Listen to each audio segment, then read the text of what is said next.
I'm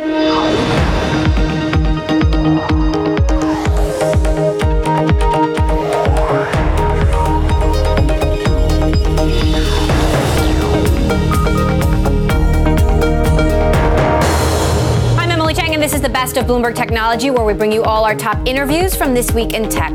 Coming up in the next hour, Amazon confirms what we already knew, that it is splitting its second headquarters between New York and Virginia, why some are calling this whole search a bait and switch. Plus, this week, Uber moved one step closer to releasing data on sexual assault in cars. Our extended sit-down with Uber's chief legal officer, Tony West. And we speak to the CEO of Micron. His company is the latest at the center of the U.S.-China tech dispute, and now the DOJ is backing them up. But first to our top story. It is official. After 14 months, Amazon has whittled down 238 locations to 2.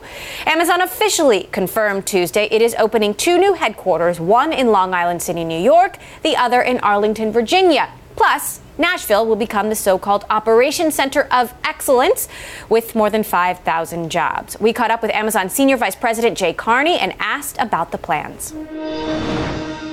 These will be co-equal headquarters. We'll have shareholders meetings in these headquarters. We'll have board of directors meetings. We'll have our all-hands meetings, our employee meetings in New York and the D.C. area, just like we have them now in Seattle. So, he'll move around. The rest of leadership will move around, and then as these new headquarters grow, we'll have senior leaders based in each of these locations. I'm on the leadership team. I live in Washington, D.C. right now. I come back and forth to Seattle. I'll be going up to New York a lot now, which I'm excited about. So, we're a Seattle-based company right now, but we long ago became more than just Seattle. We have employees in 46 states. We have 18 tech centers across the country employing 20,000 people.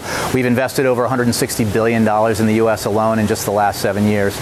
As you know, we hire a lot of folks and we pay up and down the income scale. And these jobs will be high-paying and I think bring a lot of positive benefits to New York and D.C. Jay, how do you feel about the backlash that Amazon took advantage of cities and got useful data in return, or that a company of your size doesn't deserve such big tax incentives?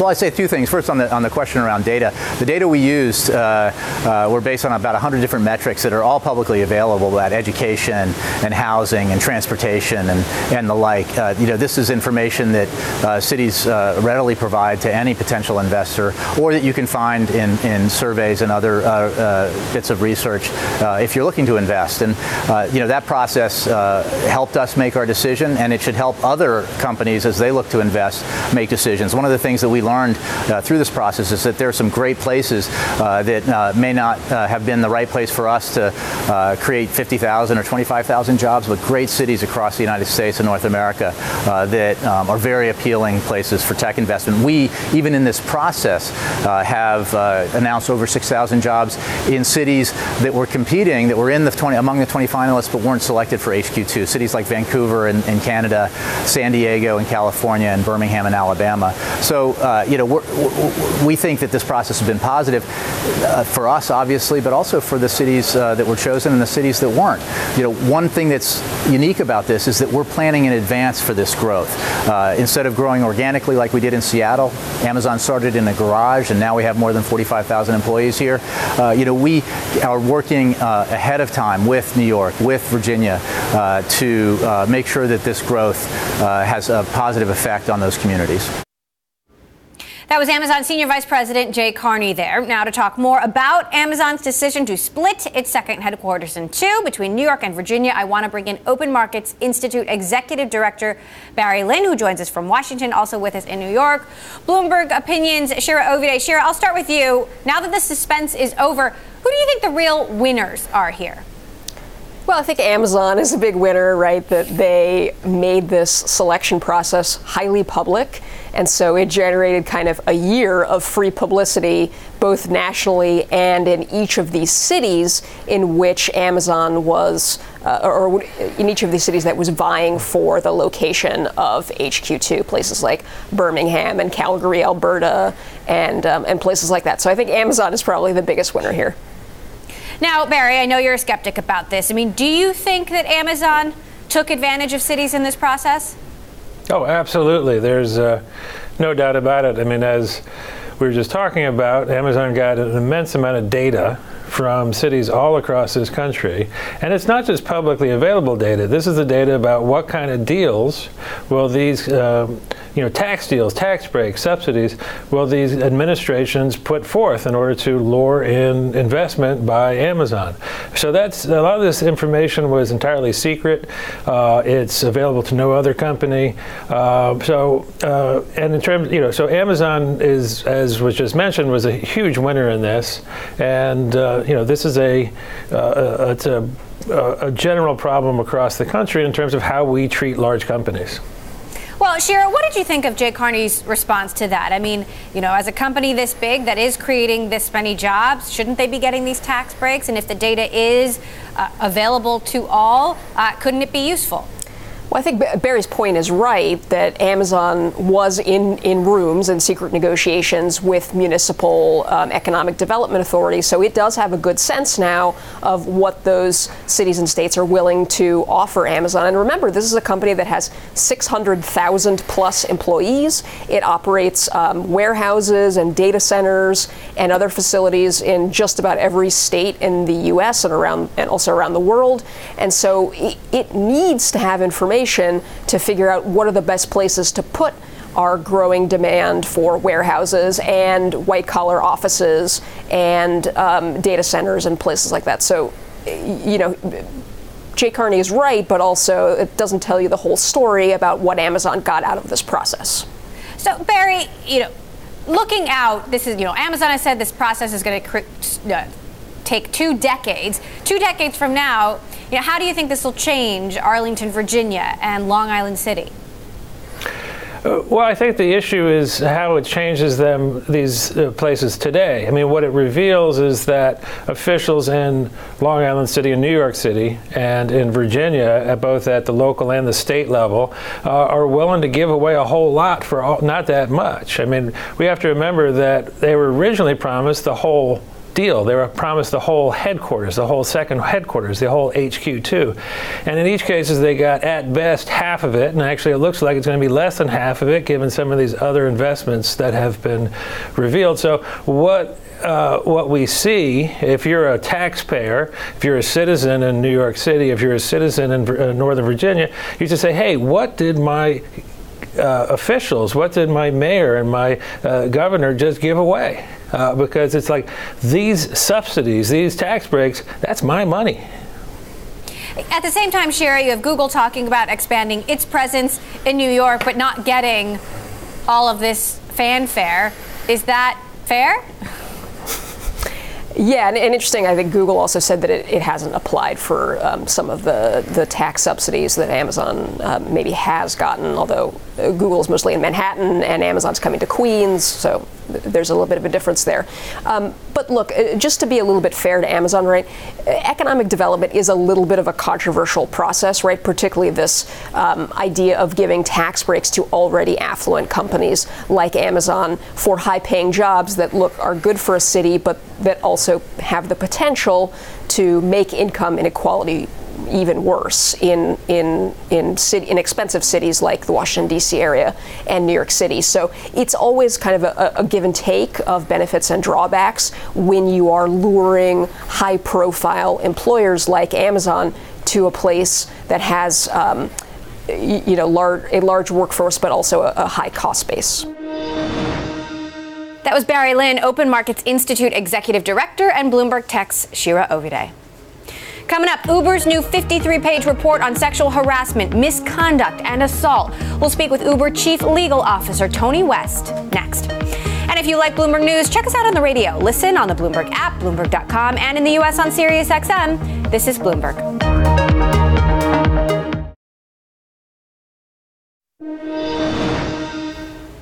53 pages. That is the length of a new report that outlines how Uber will label cases of sexual harassment, misconduct, and assault. Written with the help of experts at the National Sexual Violence Resource Center and the Urban Institute, it defines 21 different sexual infractions. Uber has committed to releasing data about sexual assault and fatal roadside incidents sometime next year. This report will be key in that endeavor, and it comes at a time when many tech companies like Google, Facebook, Airbnb, and more are all changing their policies on handling sexual harassment and discrimination cases, some more than others. Uber's Chief Legal Officer Tony West joins us Thursday. We are having conversations with other companies about adopting this taxonomy, because what this is, it's never been done before, is it categorizes exactly what kinds of behaviors, or I should say misbehaviors, that make up sexual assault or sexual harassment or sexual misconduct. Not always illegal conduct, but conduct that you don't want happening in a customer service environment.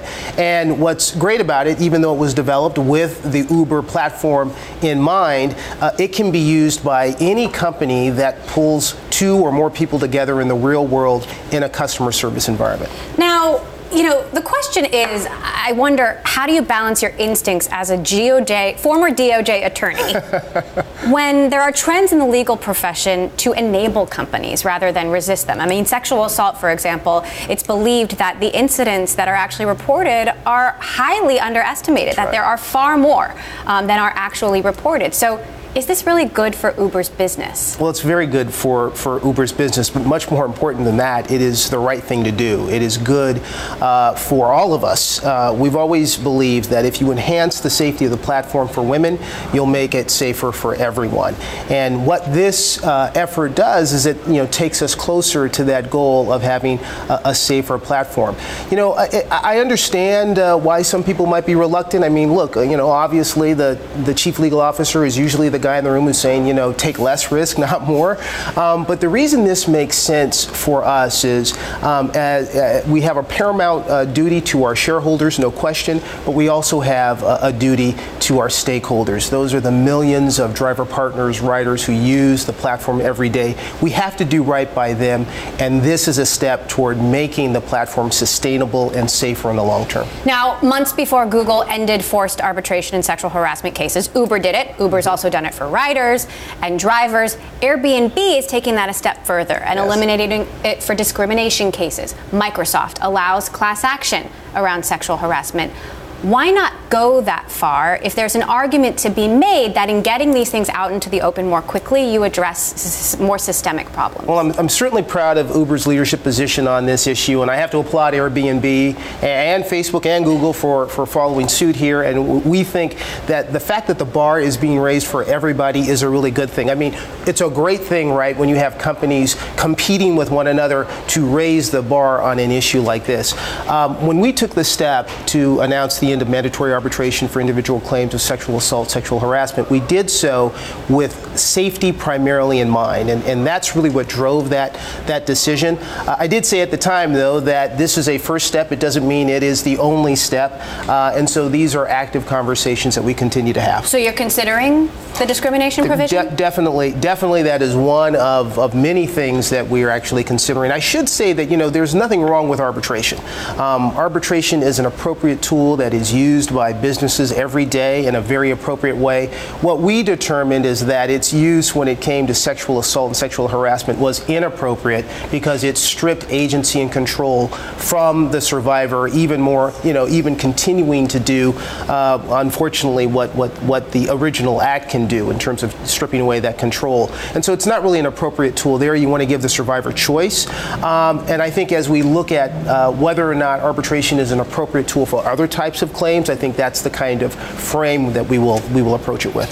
Now, you now have an anonymous tip line for employees, and managing that has been challenging. Yes. Some of your top executives, former HR head, your COO, have been in the crosshairs. Another executive resigned over some of the allegations that came across this line. How do you balance corrective punishment and outright termination when people want to see consequences? Well, certainly I can't speak obviously about any particular personnel decision, but I can say this. It's important when you have a system of reporting and a system of consequences in any workplace that there be a progression of responses that you can bring to bear, because what you're ultimately trying to do is make the workplace safe, inclusive, welcoming for the people to be there so that they can bring their best talents to work every single day, and you want to be able to support people in that environment.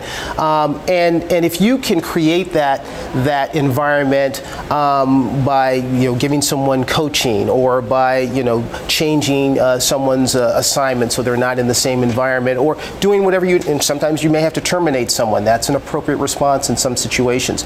I think the main thing is that you have to telegraph that you are going to take those actions. You are going to hold people accountable for their behavior, and that's going to be true across the board. I have said many times, no one is indispensable to a company. Everybody has to be held accountable for their behavior. You've reached a settlement on the hack with all 50 states, and yet there are still multiple open questions from your former employer into Grayball, the foreign corrupt practices violations, data scraping, price discrimination, stealing trade secrets. Do you think that legal risks will factor significantly into Uber's IPO? Well, certainly you always consider legal risks whenever you're looking at, whether you're going to go public or not. And I should say that can't really talk much about whether or not we may go public. But I can say that, we just had a bond offering, and part of the risks that you put in a document like that include the legal risks that you face. I think one of the good things is that our legal risks are well known, as you've just recounted, so there's not a lot of secrecy there. The investors know, but I think investors also know that we've been methodical and successful in mitigating those legal risks. I think in less than 10 months, we've been able to not only announce a data breach, but then resolve it with all 50 states. I think that's got to be a record time from the time that you've announced a problem to the time that you've actually resolved it with 50 different regulators. And we're continuing to be very methodical about that. Uber's Chief Legal Officer, Tony West there. Coming up, Apple just saw its longest losing streak in more than 6 months. The recent rout erasing more than $100 billion from Apple's market value. That conversation next. This is Bloomberg.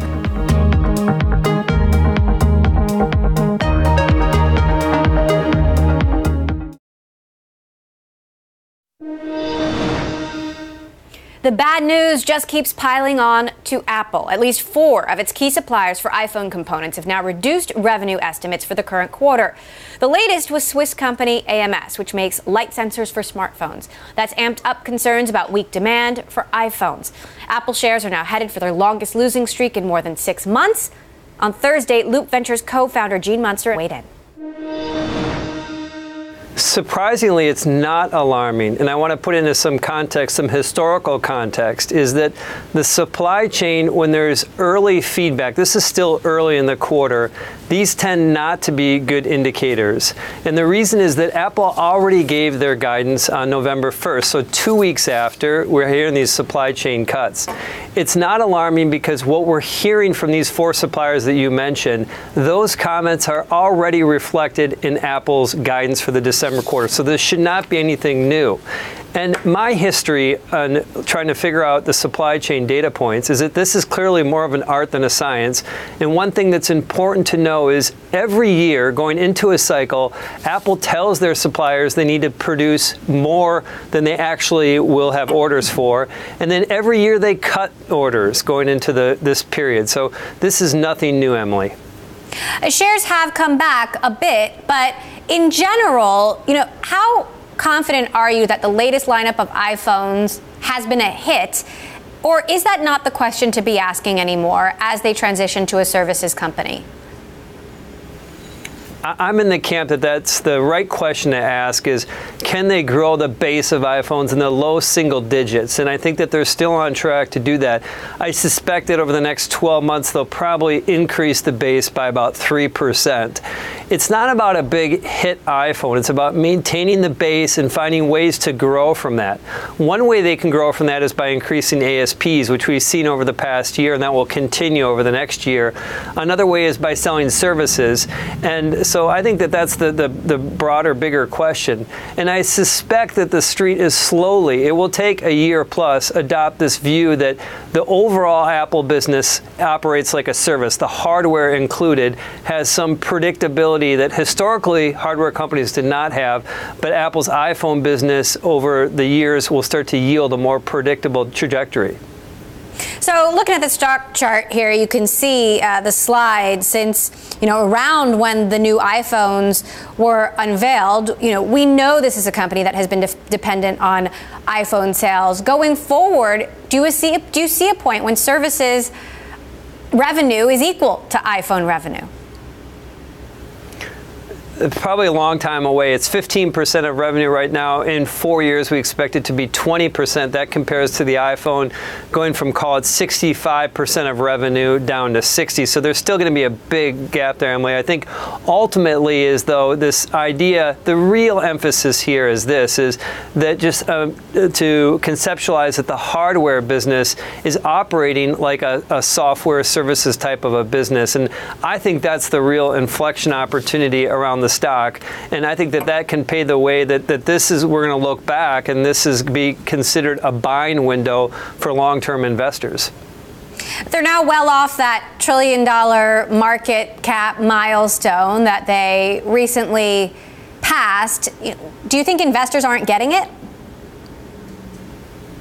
I don't think investors are getting it. I think that this concern and anxiety about the health of the iPhone franchise is misplaced. I understand that there are three factors that played into it. One is the overall market. Second is Apple giving less disclosures about the iPhone units or no longer giving disclosure on iPhone units. And I think the third is what we're hearing in the supply chain. But I think this has caused the street to fundamentally miss the story. And again, I believe that the iPhone franchise is intact. I think that the chatter from the channel is essentially already priced into Apple's December expectations. And the other piece that I think investors don't get is that this story, trading at, call it 13 times, trades below Clorox or Coca-Cola, which is closer to 20, 22 times.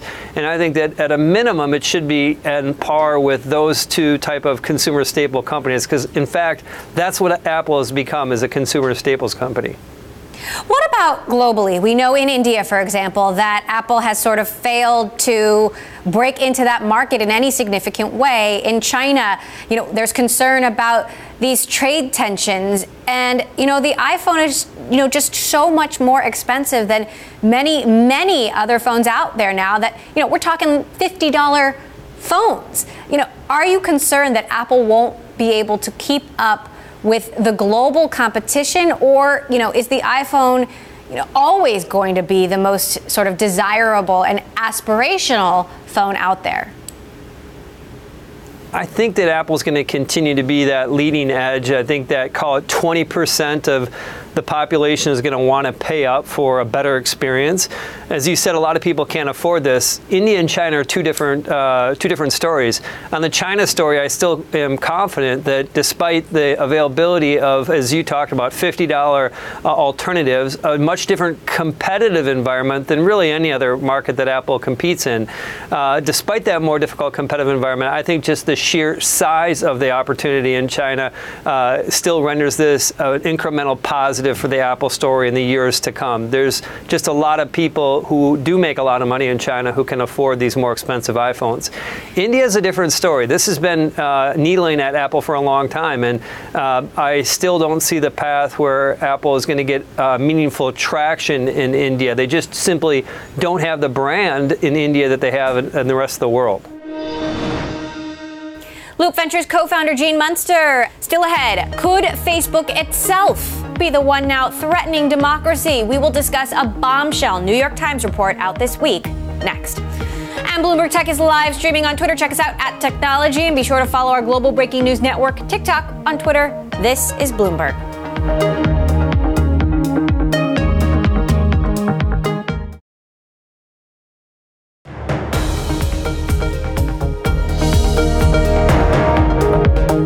It is no secret that Facebook has been struggling to keep up with fallout from its platform being used for election meddling, spreading fake news, and more. Now, a blockbuster New York Times report alleges just how far the company has gone to protect itself under major scrutiny, specifically how CEO Mark Zuckerberg and COO Sheryl Sandberg went on the offensive to fight back at Facebook detractors. This includes direct lobbying of lawmakers and going right after their opposition, even hiring a Republican opposition firm to paint its accusers as anti-Semitic, specifically Holocaust survivor and billionaire George Soros, a move that Soros' philanthropy chief is calling reprehensible. He wrote in an open letter to Sandberg, "The notion that your company, at your direction, actively engaged in the same behavior to try to discredit people exercising their First Amendment rights to protest Facebook's role in disseminating vile propaganda is frankly astonishing to me. It is disappointing to see how you have failed to monitor hate and misinformation on the platform. To now learn that you're active in promoting these distortions is beyond the pale." Zuckerberg, for his part, defended the company against the Times reporting on a call with reporters Thursday. Take a listen. To suggest that we weren't interested in knowing the truth, or that we wanted to hide what we knew, or that we tried to prevent investigations is simply untrue.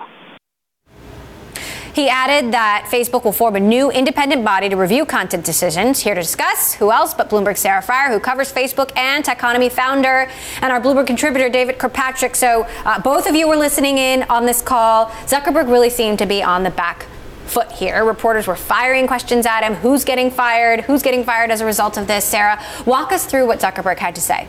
Well, what I thought was very interesting about this call in relation to calls past is he was willing to say that there could be some people who could get fired because of this. In previous calls, he said that everything ends with him. He takes full responsibility. And in this case, he said, look, we did some things wrong. And of course, we're always making personnel decisions. That's like as far as we've ever gone in the directions of him saying he has to fire someone. And one of the first things, one of the first pieces of fallout from this is that the firm that made that link with Soros for reporters, although it was true that there was some financial relationship there, that firm has been cut from Facebook ties. They are no longer working with them.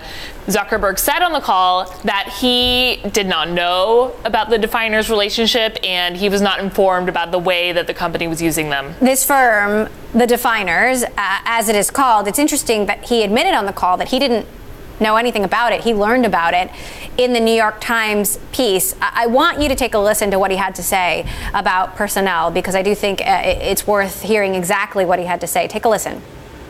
I just generally don't talk about that, the specific cases of that in public. It's not that, we run the company and people make mistakes and there's no consequences. It's that, as part of the normal process of running the company, we're evaluating people's performance and making changes either in role or in some cases finding different people to do different roles when we need to. So that's an ongoing process. That's part of running the company, and we'll certainly keep doing that. This after being pushed by reporters. David, you've read the article, you listened to the call. What do you think about all of these revelations is the most damning? Well, it was amazing the defensiveness with which the call was conducted, and I think it's appropriate. I think Facebook is coming to a sense of responsibility so egregiously late on many of these issues of misuse and abuse and political manipulation that they're forced into an extremely uncomfortable position. What the article most amazingly laid out, I think it's not shocking to those of us who follow the company closely, but it was laid out in chapter and verse. It was right there in the title, delay, deflect, and distract. That has been the company's policy. But, the other thing in that headline was leaning out. So, in effect, this article was very much about Sheryl Sandberg and her role being a progenitor of a distracting, delaying, and deflecting tactic. It's very interesting to me that she was not on the call today. It's also interesting, Sarah, to see some of the internal machinations of how Facebook works. Mark and Sheryl have surrounded themselves with loyalists. And obviously, for this story to get written, people were talking. We heard about an exchange with board member Erskine Bowles, who was grilling Mark and Sheryl about why they didn't respond to this sooner. I mean, that kind of detail is very unusual. The board has come out with a statement saying that they did push Mark and Cheryl to move faster on this Russian interference issue, but to say that they were not interested in figuring it out or getting to the bottom of it is grossly unfair. I mean, I think David is exactly right. This story points directly at the part of Facebook that is run by Cheryl and the strategy she has, which, you know, she has been praised for in the past, her ability to have sort of a more political savvy, to have contacts in Washington, to be able to go to them personally. The story talked about her writing thank you notes, personal thank you notes after meeting with people to try to change their opinion about Facebook. But, you know, obviously those things have a very different tone to them when you think about the broader narrative that Facebook is trying to propagate, which is that they're on top of this, they care about it, they're willing to change, and then behind the scenes to have one of their top executives talking to members of Washington and saying, you know, you really shouldn't be as hard on us. You know, this isn't really something that you should look at. You know, that kind of thing is very concerning because you have a behind the scenes that's different from the Facebook that people are trying to portray in the public. Now, David, are some of these tactics, you know, some of them are reprehensible, but others seem to be tactics that are used by many different companies. I mean, all tech companies are lobbying on Capitol Hill. You know, is it fair to criticize Facebook for them when, you know, we can presume that other companies are doing this as well? I don't think there's anything wrong with a company managing its image. That's what PR is all about. But I think what's very unseemly here, and which the article I think laid out in some devastating detail, is that even as the company has essentially been inactive in addressing some of the disastrously harmful social effects it has been extremely active in managing its image to try to undermine the impact of people thinking that it was bad at managing the social harms. And to me, the former is much more important, and I think the article maybe didn't hit as hard on that as I would have, but that's really what they need to be focusing on, not image, but substance. They did announce some things today that I thought were extremely positive. This board of oversight, which will be composed in large part of outside people, that's a very positive move. I would say in general that Zuckerberg's tone on this call was the best tone I have ever heard in terms of taking seriously this set of problems they face. But why they didn't have that attitude years ago is the real question that is not yet answered, and maybe can't be answered, but has to be asked. That was Bloomberg Sarah Frier and Techonomy founder David Kirkpatrick. Coming up, the U.S. government is targeting a Chinese tech firm for stealing from U.S.-based Micron. We get the latest from Micron CEO Sanjay Mehrotra next. Plus, Siri has become a household name, but with the arrival of Alexa and Google Home, can Apple keep up? We'll talk to the founder of Siri coming up. This is Bloomberg.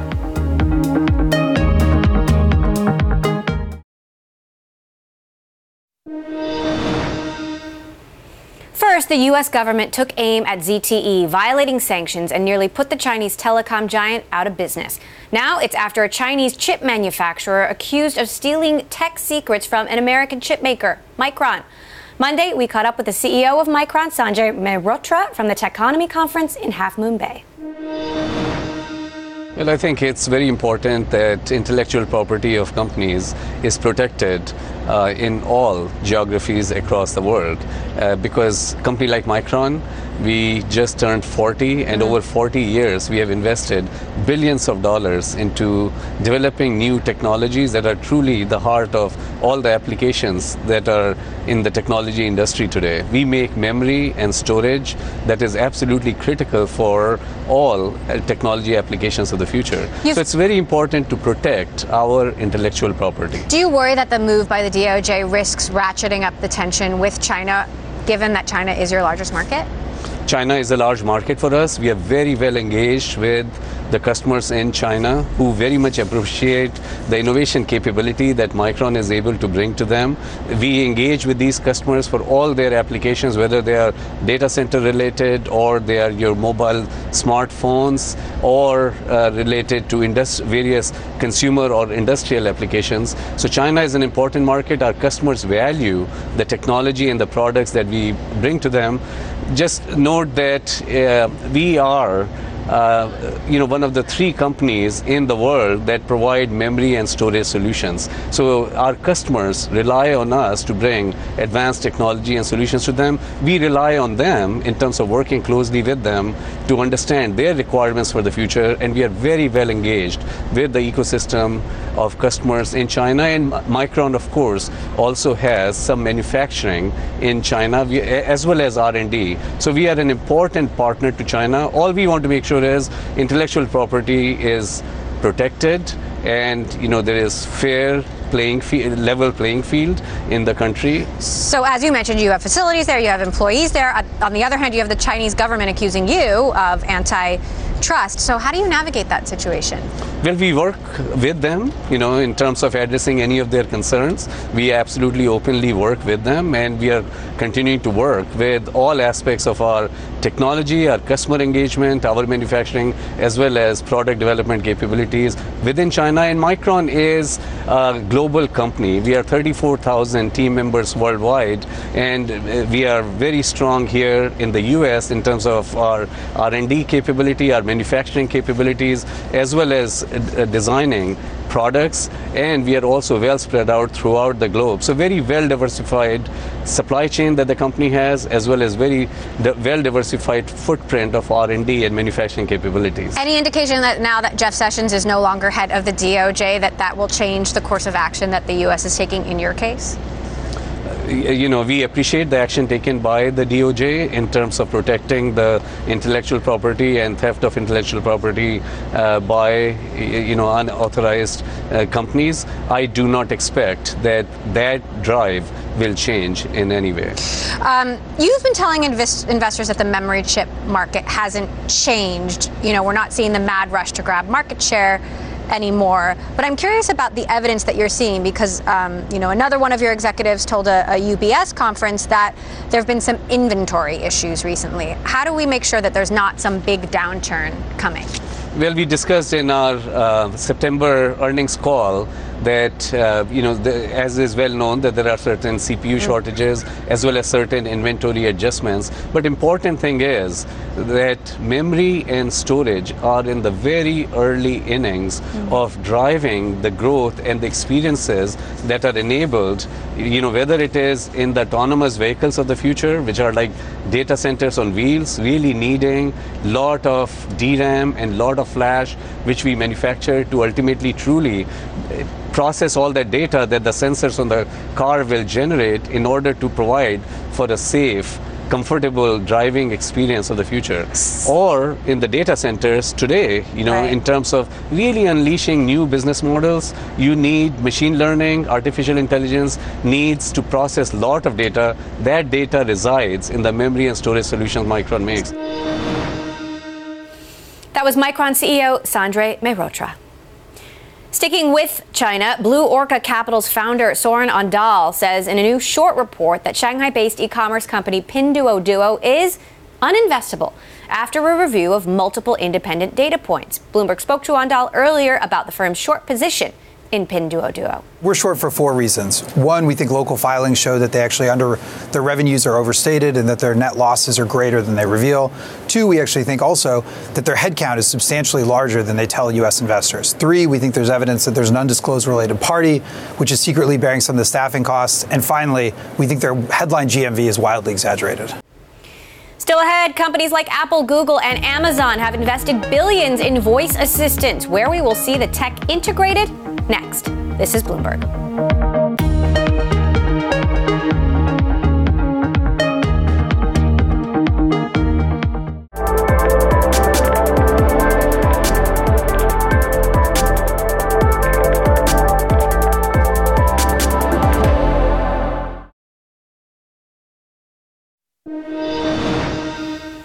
In 2010, Dag Kitlos received a phone call from Steve Jobs. He was proposing a deal to buy the first true automated virtual personal assistant that Kitlos says he'd built for $200 million. That was Siri. Kitlos agreed. Siri became the launch pad for an onslaught of voice assistant technology. Today, between Kitlos' Siri, Alexa, and Google Assistant, over 50% of U.S. households use intelligent assistants. And Kit Loss didn't stop with Apple. He is continuing to lead the revolution as CEO and co-founder of Viv Labs, the AI company behind Samsung's Bixby, which just opened to third-party developers. I sat down with Kit Loss to talk Steve Jobs and the future of technology. Take a listen. It started out with a phone call. He literally called me out of the blue and said, "We love what you're doing, and could you come over to my house tomorrow? I'd love to talk about it with you." Did you fall out of your chair, or? A little bit. It's not the normal startup routine 2 weeks after you launch your first app on the App Store to have Steve Jobs call you and invite you over to his house. But yeah, we were flattered, but we're very interested to see what they wanted to say. So you went? We went. You met with him? Yep. What happened? So we had about like a 3-hour discussion in front of his fireplace. We were putting our feet up there and chatting about the future. So he was convincing us that they were going to win the smartphone wars, and that if we call it throwing in together, that we could really build a new way to interact with devices, especially the iPhone. Now, at the time, a number of different companies were trying to buy Siri, correct? Yeah, we had offers previously, but we weren't really ready to sell. So it was, when Steve calls and, every technologist wants to take what they're working on, their baby, and go big with it. So that was a pretty hard thing to refuse. But we did decide, it was a long process. So, he called me like 37 days in a row. He was calling me at midnight. Wow. And so he was very involved and engaged in getting Siri to be a part of Apple. So that's what you mean when you say relentless? Yes. You did a deal with him, and then you went on to develop with him. What was that like? Yeah, he was very, very active in this. So we met every week and went through, what do we want Siri to do, for the first instantiation at Apple. But it was fun to work with somebody like him that's so detail-oriented, that had a very strong opinion about what it should do, and we had a lot of good debates about it. But what was his vision, and how did it jive with your vision? Well, the first thing he wanted to do that was different from what we were already doing was to make it really revolve around all the basic everyday use cases, calling and messaging and reminders, and some of the things that you saw from the first version of Siri. We also agreed that eventually we wanted to get into a lot more things like conversational commerce, so the ability to buy, book, and reserve things, and take things that were previously much harder to do with your phone, and because you can just use your voice to do it, make it much easier. There's a funny story about Steve saying to Siri, "Are you a man or a woman?" What's your answer to the question of Siri's gender? So Siri's actually genderless. Even though the name Siri in Norwegian means beautiful woman that leads you to victory, we decided deliberately not to make it one gender or another, and rather to have it be sort of a persona that's there to help you. So, and you're right, you can choose male voices as well as the default. Siri was first integrated into the iPhone 4S. Now we're up to the iPhone XS. Has it lived up to your expectations? Well, so on the positive side, it's gotten a lot faster. The speech recognition got a lot better. I would have liked to see Siri evolve to doing more things, so have greater capabilities to become a bigger part of your life, merely because it's doing so many more things for you. That was really the genesis for the idea for the next company that we started, was how do we make it go from, not a novelty, but a basic sort of utility in your life to something much bigger, a paradigm in itself that's, you're really relying on and use in your everyday world. So why do you think Siri hasn't gotten there? Is it Apple's fault? To some extent, but I think they just had a different focus than where we started it originally. What would you have liked to see Apple do differently? I would like to have seen them open up to a third-party ecosystem much earlier. That's something that we're doing now. We think that that's sort of the big missing piece, that if you look at something like the App Store is a perfect metaphor for this. So the iPhone actually launched in 2007 with just a few Apple apps on it, weather and some very basic things. But when the App Store opened and sort of unleashed the creativity of the developers around the world, that changed the world. Now, you took the rare step of selling your next startup, Viv, to Samsung, and not a major U.S. tech company. Why?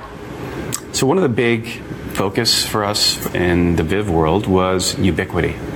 And when you look at the fact that Samsung sells 500 million devices a year of all different types, we saw an opportunity to take our technology and really put it in a place where it could affect many millions of people around the world, lots of different contexts, different types of devices.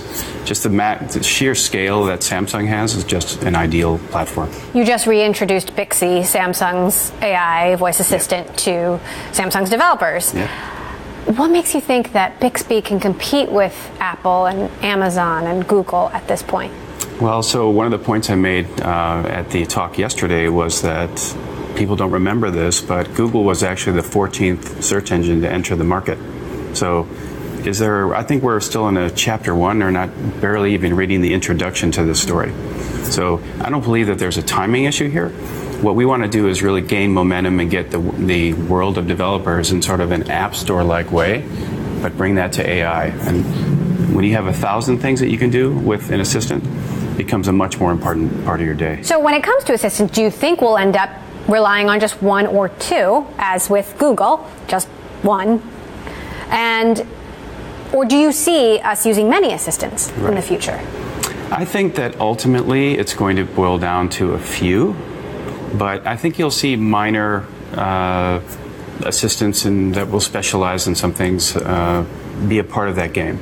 But I think ultimately, because it requires it to become such an important part of your life, all the personalization, everything that it learns about you, your habits, your preferences, I think that ultimately people will use one far more than others. So I do think it becomes more like the search market. Do you see this being integrated into washing machines and refrigerators, and what does that world look like? It's already happening. So you'll actually see that sooner rather than later out of Samsung. Yeah. Within a few years, Bixby will be on 1 billion devices. And that's just in Samsung, and then we're going to open it up to other third-party hardware as well. What do you say to the people who think these listening devices are creepy? And, maybe they don't want it in their living room. They don't have and they to don't buy trust Apple and Amazon and Google and Samsung not to listen to them when they don't want them to be listening. I would say don't buy them. But the actual, the reality is that all the companies that I've been associated with take the privacy and security aspect of this very seriously. So people have asked me, so is my Alexa listening to me, or my HomePod, or my Bixby? The answer is no. It's listening for what's called a wake word. And the wake word is, the thing that lets it know that you're ready to tell it something, to give it some sort of a command. But, I'd say the bigger risk is, yes, there's some security concerns when your whole house is full of devices that could possibly listen in. There's security risk with hackers or somebody, breaking in, but it's not with the companies themselves. There's no sort of behind-the-scenes conspiracy to listen in on what everyone's doing. That was Dag Kitlaw, CEO and co-founder of Viv Labs and the founder of Siri. And that does it for this edition of the Best of Bloomberg Technology. We will bring you all the latest in tech throughout the week. You can tune in every day, 5 p.m. in New York, 2 p.m. in San Francisco. And Bloomberg Tech is live streaming on Twitter. Check us out at Technology, and be sure to follow our global breaking news network, TikTok, on Twitter. This is Bloomberg.